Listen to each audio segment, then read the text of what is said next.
خاوەنی چەندین ڕۆمان و چیرۆک و هەڵبەستە. ڕۆمانەکەی دواشەوی دابەزینی عیسا وەرگێڕایە سەر زمانی ئەڵمانی و لە فرانکفۆرت پێشوازێکی جوانی دەکرا. ئێستاش شێرزاد حەسەن میوانی زایاڵەی داهێنانە. کاک شێرزاد ئەم کاتت باش. ئەم کاتت باش ئاسۆی برام. زۆر سپاس دەکەم. هەڵبەت زۆر بیرت دەکەم. سپاس بانەیەکەینە بینەیەکێنە خێڵەکی دەست پێ بکە. زۆر سپاس. کاک شێرزاد ئەم ناونیشانە دواشەوی دابەزینی عیسا ناونیشانی ڕۆمانەکەت بەرەو کوێ دەڕوات؟ بۆ ئەم ناونیشانەت هەڵبژارد؟ بڕوا دەکەم هەموو عیسا لەوەتەی کە لە خاس دەدرێ بەردەوام سەدەیەک و 200 300 ساڵی یەکەم تا دەگا بە 2000 هەمیشە هەر سەدەیەک تێپەڕیوە بەڵکو لەوەش کەمتر بەردەوام ئەو میلەتەی خۆی تا عیسا پەرستن بڕوان بەوە بە عیسا دێتەوە بە تایبەتی لەگەڵ تەنگژەی سیاسی و ئابووری و کۆمەڵایەتی زیاتر و زیاتر گەشەی سند کە بەردەوام بێزگەلەوە چەند ساڵێک جارێک یەکێک پیا دەبوو دەیانگوت عیسا دەیگوت عیسام و مەسەلەی عیسای ساختە تا دوا لەحزەش کە گوایە عیسا گەڕێتەوە بۆ ڕزگارکردنی قەومەکەی بەڵکو ئەوانیش بڕوان وایە بۆ هەموو دنیا دێتە خوارەوە کە پێی دەوترێت فریات ڕست یا ڕزگارکرد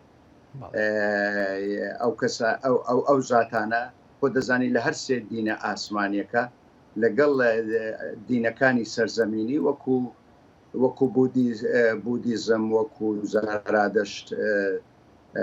زەرادەشتی وەکو هیندۆسیەکان کەوانیش ئاینی جیاوازیانە بەردەوام ئەو خەیاڵە هەبووە کە ڕۆژێک دێ لە کۆتایی دنیادا کە ئاخرەتی پێدەوڵە یا قیامەت خەیاڵێک هەیە کە یەکێک ئەتا ئیسلام محەممەد لە ئیمامی مەهدی هەیە یا محەممەد المەهدی فەرقینە هەروەها عیسا و موسا لەنەوەی داودن بە تایبەتی عیسا یعقوبیە لەبەرەوە بەردەوام من ویستمە بڵێم ئەو شەوەی کە عیسا دێتە خوارەوە دوجارە و دەچێتەوە ئاسمان جارێکی کە نایەتەوە خوارەوە واتە من گومانکارم ناومێدم لە نەکچەمچی فریاد ڕست بەڵکو لە حقیقەتی فریاد ڕست گومانێکی گەورەم هەیە کە هەر هەمووی بە خوراافات تێدەگەم من دەبێت خەڵکی بیزاننەوە و من بەردەوام دەزانم تەنگژەی ئابووری کۆمەڵایەتی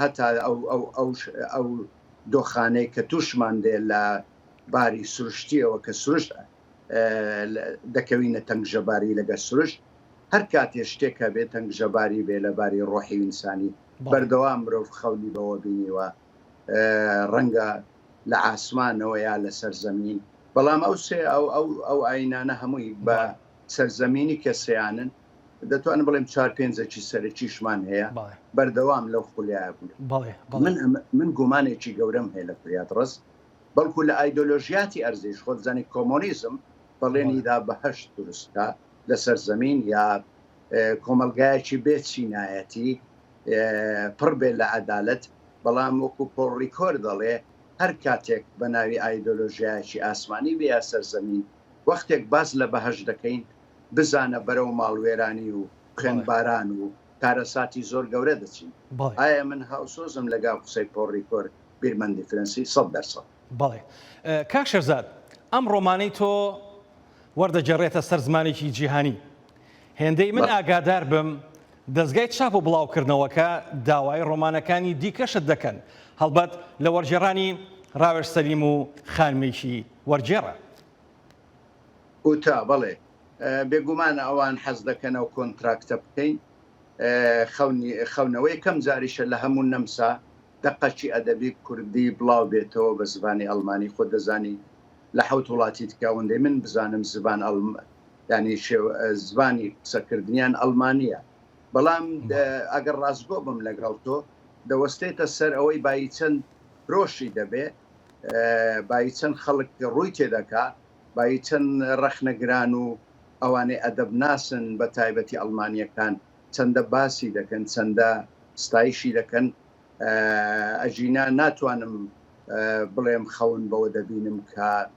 برا خەونە بۆ من خەونەشی خۆشە وەلی بڕواناکەم ئەگەر ئەو دەقا بازاڕێکی گەرمی نەبێ خۆ دەزانی دیسان کتێب بزنسشە بۆ هەم ئەندێشە و فکرە لەبەرەوە دەکەوێتە سەر ئەوەی کە بای چەند بەڵام ئەوان حەزێکی وانەیە منیش هاوسۆزێ و حەزم کە شتێکی وا ببێت بەڵێ کاک شەزاد هەڵبەت لەناو ئەو هەموو ڕۆمان و کتێب و ئەو نووسینانەی کە لە ئەوروپا بڵاو بنەوە بە تایبەتی لە ئەڵمانیا هاوکات ئەو هەموو فلیمانە ئەو هەموو ئیشە ئەدەبیانە ئەم کتێبەی تۆ هەڵەبژێردرێت بۆ ئەوەی کە چاپ بکرێت بەڕاستی پێم خۆشە بۆمان باسکەی چۆن توانرا جێ بکرێتەوە لە ناو دەریایەک لە ڕۆمان و ئەدەبیاتی ئەوروپیدا ئەوە زۆر ڕاستە و ساز لەوەتەی ئەدەبیات هەیە ئیسا یەکێکە لەو کارکتەرانەی لەوەتەی فلیم هەیە ئیسا یەکێکە لەو کارکتەرانەی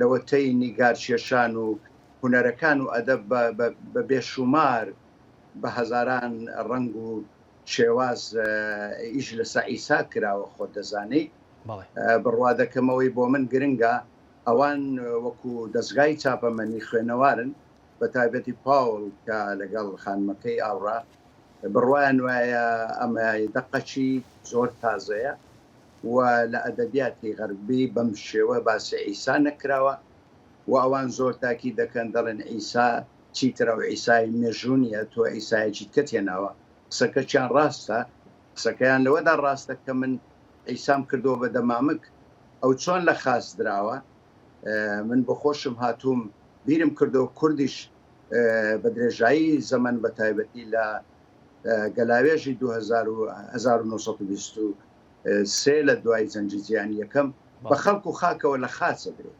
ئایا ئەو کتێبە نەتەوەگەریەنەوە تا نەتەوە پەرستیە یعنی ناسیۆنالیزمەکی نارسیستی عاشق بە خۆیەتی نەخێ بەڕاستی من واقعانە باسی ئەوەم کردووە کە ئەم کتێبە بە تەنیا ئەوانیش دەڵێن یونیڤەرساڵە دەتوانم بڵێم جیهانگیریە چونکە باس لە ئینسانەکەم من دەمەوێت بڵێم مرۆڤ لەوەتەی هەیە مادامەچێ لە ئاسمانەوە هەڵدراوەتە خوارێ هەر هەمووان پەنابەرن بە بەڵگەی ئەوەی هەموو ئاینەکانیش زەخت دەکەنەوە لەسەرەوەی کە دەچینەوە ئاسمانێ ماڵی ئێمە ئاسمانە بەڵام لە هەمووان ترسناکتر لە سەدەی 20 کوردیەکێکە لەو میلەتانەی لەسەر خاک و جوگرافیا و مێژوی خۆیە وەلی پەنابەرە کە لە تاراوگە دەژی و من بڕوان بەوەیە مرۆڤایەتی بە گشتی لەم ڕۆکەدا سەردەمی بە تایبەتی ئێستا سەردەمی کۆچوڕە و پەناهەندەیە بۆیە من ئیشم لەسەر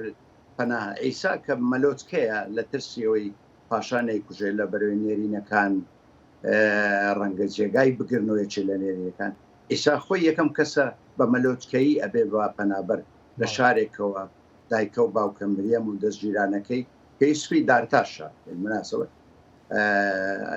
دەستنە شارێکی کە بۆی مناڵەکەیان نەبرێ موسا هەمان شت خۆ دەزانانی هەموو پێغەمبەرەکان وا هاتوون کە پێشترێش پێشبینی کراوە پێغەمبەرێک دێ لەلایەن مرۆڤ خۆیەوە بۆیە من واز دەکەم ئیسا بەڵێ من ڕیسێرچم کرد پتر بیرن نەچێ من لە 98 سەرەتای ساڵی 98 نووسیم 1998 بەڵام لە دوای 15 ساڵ کۆتایی هەرلام واتە هەرچێکی بە عەرەبی و بە ئینگلیزی نووسرا بوو لە ئیسا خوێنمەوە ئەمڕۆ ڕۆمان نانووسرێ بەبێ ڕیسێرچ لەبەرەوەی من هاتوم سەر لە نوێ مێژۆکە ئیسام خوێندۆتەوە بەس ئیسایەکی دیکەم لێ دروست کردەوە ناتوانم لێرە باسی کەم دەبێت خوێنەر خۆی بزانێ ئەم ئیسایە غەربیەکان دەدوانزەیەکن و بگرە شارەوانی گرات سوابزانم ئەمان هەمویان شادن بەوەی کە ئەو کتێبە دەربچێت لەبەرەوەی ئیسا بە جۆرێکی کە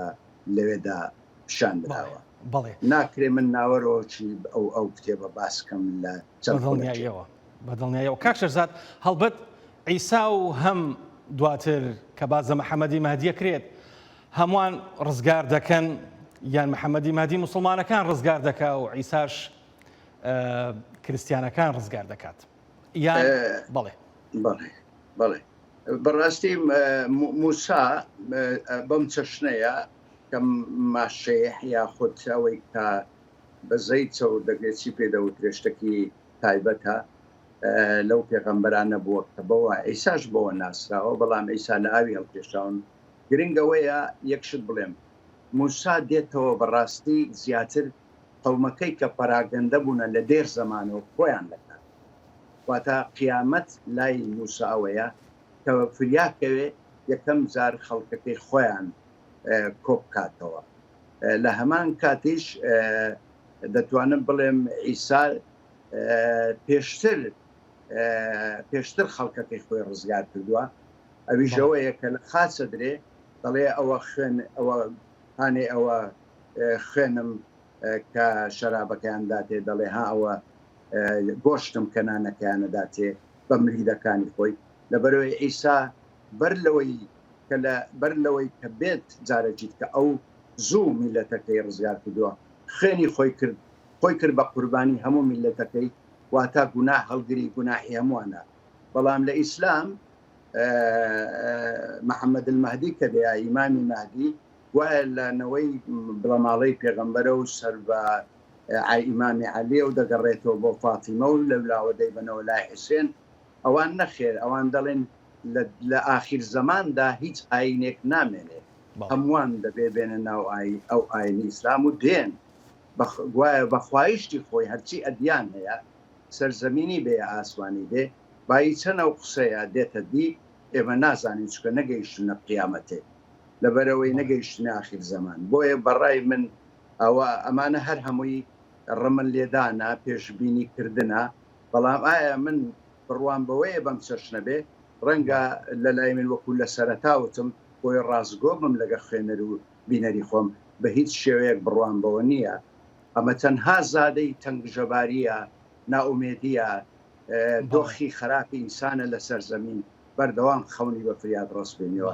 بێدێنمەوە لە سەدەی 20 یەکێک لەو کەسانەی کە سەرسامی کردم سەموئێل بێکەتی ئێرلەندیە کە بە ئینگلیزیە نووسێ ویتینگ فۆر گۆدۆ، یعنی لە چاوەڕوانی گۆدۆ. ئەو سەرزەمینیە ئەگە تەماشاکەی ئەو گۆدۆ بە دوو کەس هەن گەدان دانێ گۆدۆ ڕزگاری، هەتا گۆدۆ نزیکە لە کەلیمە گات خدا، هەتا پێی دەڵێن گۆدۆ چێە کە نایەت، داخیری شانۆگەرێکە نایەت، واتە ناومێدە ئینسان. دەیەوێ سەموئێل بێکەت ئەگەر چی بە پوچگەرا لە قەڵم داوە، بەڵام بەڕاستی ئەو کابرای هەموو ژیانی میگۆڕێت.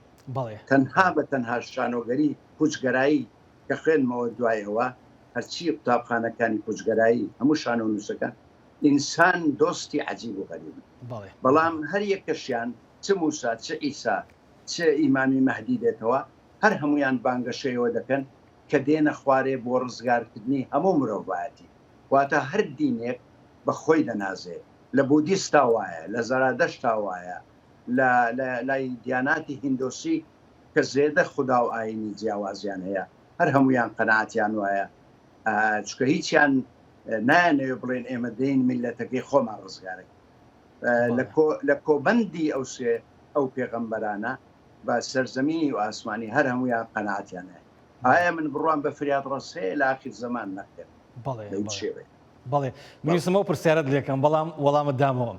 کاک شێرزاد، ساڵانێک بەر لە ئێستا تۆ دەچیتە فنلەندا و ئەگەڕێیتەوە. پرسیارەکەم ئەوەیە، هەرچەند ساڵانێکی دوور و درێژە، بەڵام تۆ نەبوویتە پەنابەر، باسی پەنابەریت کرد. تۆ هەمیشە ویستوتە نەبیتە پەنابەر. ئەمە ناتوانم چکە شتێکی سرف کۆمەڵایەتی و دەبواە بگەڕێمەوە. دراما و تراژیدیایکی گەورە قەومان لە ماڵە گەورەی باوانم داکەم. حەقایەتێکی درێژە لەو دیدارانەی کە بڵاو بوونەتەوە لەو ماوەی جوانیەک لە تووڕەبووندا یا لەوەی لە هەولێرەوە تا هێلسنکی لەوێدا بڕوا دەکەم پتر لە 1200 وشەیە لەوێدا باسم کردووە. بەس لێرە ناکرێ من باسی بکەم چووکە ئەر ئەوەندەت پێ دەڵێم کە من دەبوو لە ڕووی ئینسان دۆستی و ئەخلاقی و خانەوادەجی بگەڕێمەوە. لەبەرەوەی من ڕاستە بووم بە پەنابەر، کەیسەکەش سەرکەوتوو بوو، بەڵام گەڕامەوە لەبەرەوەی کێشەم حەقیقەتەن ئەوە زۆر بۆ من گرنگە کە بیزانی. بەڵام لەوێدا من بیری ئەوەم ئەندێشە من نەوەت حەوت گەیشتم بوێ، گوتم دەبواە ئاهەنگەکی یا گۆبندەچی یا هەرایەکی و زەنایەکی گەورە بوو کە ئیسا دێتە خوارەوە. بیرت نەچێ دارویش گۆرانی چێە ساڵی سکوت ساڵی 2000 بەڕاستی هەموو بەشەریەت لە ساڵی 2000 بە تایبەتی دوای دوو زەنجی ماڵوێران کرد لە سەراستی هەموو دنیا بە هەزاران زەنجی دیکە کە گەورە و بچووکن مرۆڤ بەڕای من مرۆڤ نازانێت بژێت تاکە جاندارێکە نازانێت. من کتێبێکم بڵاو کردەوە لە 2 ساڵە بە ناوی کارگەکانی تابوو باسی مەرگ دۆستی یەکەم لە ڕۆژهەڵاتی ناوەڕاست بە کوردیشەوە لەوێدان گوتومە کارگەی تابوتە ئەو شوێنانەی ماڵە مەکتەبە مزگەوتە حیزبە بەڵام لە هەمان کات لە سەبتایتە نووسیمە مرۆڤ ئەو جاندارەی نازانێت بژێت. من فەیلسوف نیم وەلی بە قەناعەتی 70 ساڵ تەمەنی خۆم بڕوا دەکەم مرۆڤ تاکە جاندارێکە نەیزانیوە بژێت. ئەگەر دەوترێت لە ئاینی ئیسلامە خەلیفەیە ئەگەر درڕەندە باید چۆن نەبێت لە شار ڕۆژهەڵاتی ناوەڕاست لە 1400 ساڵ لەمەوە بەرەوە تا ئێستا بێ ئیسراحەتە و خوێن بارانە. هەروەها ئەوروپیش لە ئەوروپیش ئوستاز ڕاستە بەڵام ساڵانی سەدەکانی خوێنباران لە غەرب دەتوانم بڵێم خوێنەکەی هێشتا وشک نەبووت بۆ ئێدەستویل هەیەی بەڵێ هێشتا باران دەبارێت شاعرێکی میزە مەبەستی وەیە تا هەنووکەش ئیسا خوێنی لێ چۆڕێ قەناعەتی ئێدەستوێلی شاعرەوەیە نەخێر خوێنباران نەوەستاوە لە ڕۆژداوە.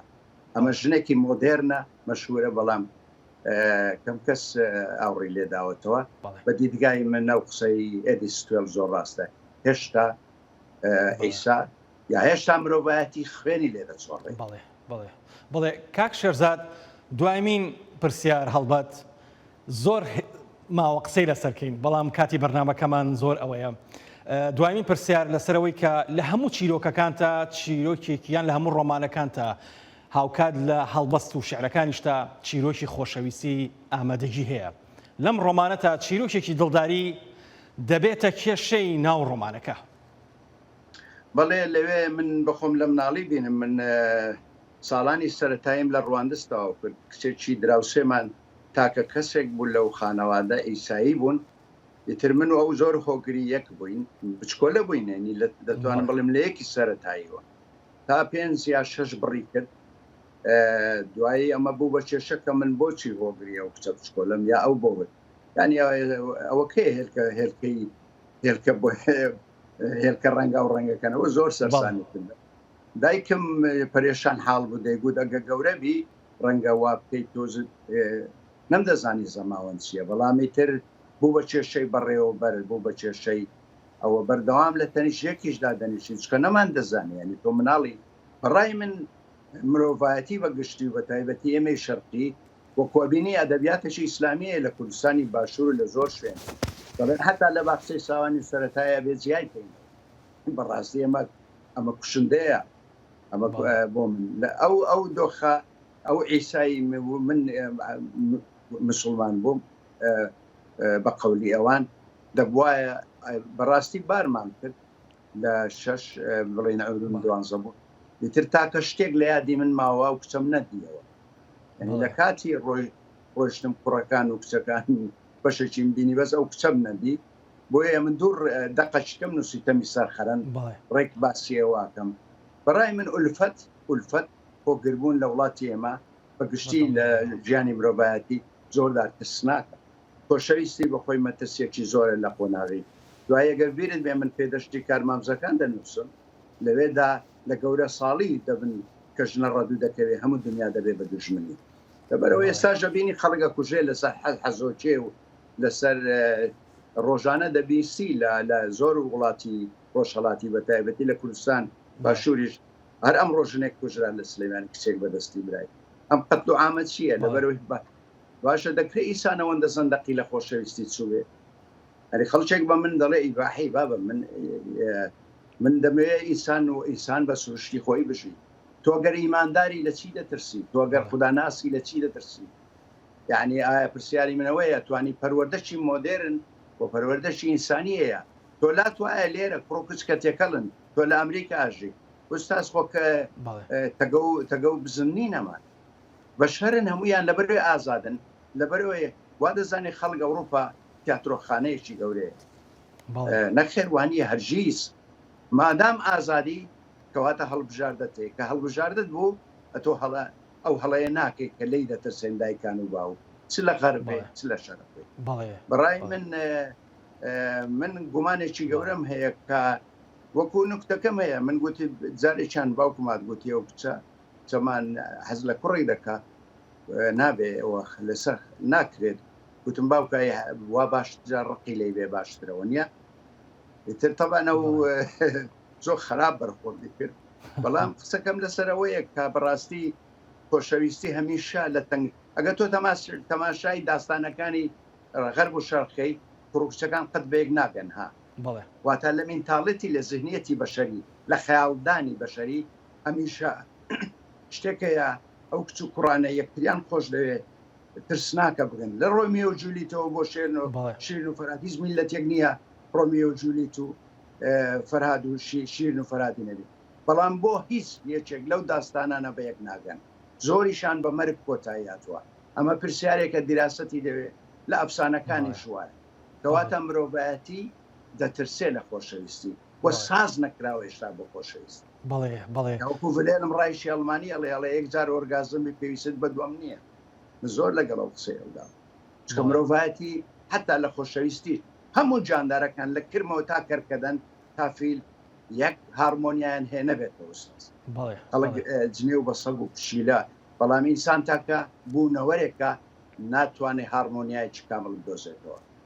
و یەکێکە لە بەدبەختیەکان کە تۆ ناڵێم خۆشەویستی نیە، ڕەنگەم ئەم قسەیەکە ملیۆن کەس ئێستا دڵداری دەکەن و ملیۆن کەسیش لێک زیادێت.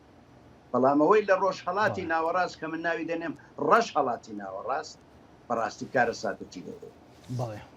بڕوا دەکەم ئەو 5 ساڵە من خۆم تەرخان کرد بۆ بکەنەوە ڕۆژ هەڵات کۆڕ و سیمینارەکانم لەسەرەوە بوو. بەڕاستی هیچ ئومێدێک نییە درۆیە بەو جۆرە خانەوادە و بەو جۆرە مەکتەبە و بەو جۆرە مەزهەب زەدەیەک کە لە وڵاتی مە دەگوزارێت. شتی ڕۆژانە شتی وە ئەقۆمێ یعنی عقڵ دەوەستێ. من زۆر زار دەڵێم یا من خەڵکی ئەستێرەیەشیکم کەوتۆتە سەرزەمین بە هەڵا، یا دەبێ خەڵکانێکی دیکە لە ئەستێرەیشکە بەڕێکەوتکەوتونە سەرەوە. یعنی نەک من ئەو غوربەتەمێ تۆش هەتا بە دڵنیاییەوە بە ملیۆن کەس ئەو غوربەتێ هەیە لە وڵاتی مە. ئەنێمە کەسیش نایکە سیاسەت و ئاین دەڵێن هاتوین بۆ ڕزگارکردن، گەورەترین درۆیە لەوەتەی ئەوانە وعدی بەهەشت دەدەن بەردەوام بە دۆزەخ کۆتایی یا چ لە سەرزەمین چ لە منم لەو ڕۆژانە مانیفێستێکم ێ بڵاوێکەمەوە خەڵک بە من دەڵێ دۆزەخی و جەهەنەمی و زەندیق و ئۆکەی وەڵامم داونەتەوە بۆچی وە بۆچی حەزم لە دۆزەخە و حەزم لە بەهەشت هەڵبەتە بڵاوی دەکەمەوە ئەو 3-4 ڕۆژە. زۆر بەختەوەرە بین، زۆر بەختەوەر نابێ هەیە پرسەت بۆ داد هەیە حەزەکە خوێنت فڕکا خوێنت خوارد. بەڵام ئیسا من لە ئیسا ئەخلاق بێت. ئیسا دیانەتەکەی قەت بۆ دین نەبوو. ئیسا ئەوە چیە بوو ڕوانینەکی هەبوو خۆشەویستی و بەس. ئەوەی لە ئیسا سەرنجم ڕایکێشێ قەت بڕیاری نەدا. زۆربەی دینەکان ئەگەر بگەڕێتەوە ئەسڵ زۆربەیان بانگەشەی خۆشەویستیان کردووە، بەڵام مەساحاتی شەڕ و جێچەڵ و یا کوشتارگا لە هەموو دینەکان کەم و زۆر هەیە، کەم و زۆر هەیە. بەڵام تەماشاکە لە ئیسلامە ئاەتی مەککە ئەو ئاەتانێ داباز بەشەکی تا 10 ساڵ یەکەم 2 ساڵ یەکەم زۆر ئاشتیێوانی تایە. بەس خەڵک چیە بژێرێ؟ ئەو بەشە لە قورئان کە پڕە لە جەنگاوەری و داوای کوشتن و بڕین و داگیرکردنی وڵاتان دەکات. من تێناگەم داگیرکرد چۆن خودایەک بە من دەناسێنی بە شمشێرەوە، من چۆن خودایەک بە شمشێر بە منت ناساندۆ دیناسم. ئەو پرسیارە ئەخلاقیە لە عمری 15 لە خۆم. بەدڵنیاییەوە کاک شێرزاد زۆر سپاس بۆ کاتی پێت بەخشین. ئەگەر تا بەیانیش قسە بکەین بەڕاستی تێر نابین لە قسەکردن و گفتوگۆ لەگەڵ ئێوەدا. هەر بژین. زۆر سپاس هەواڵێن. زۆر سپاس هەر بژین.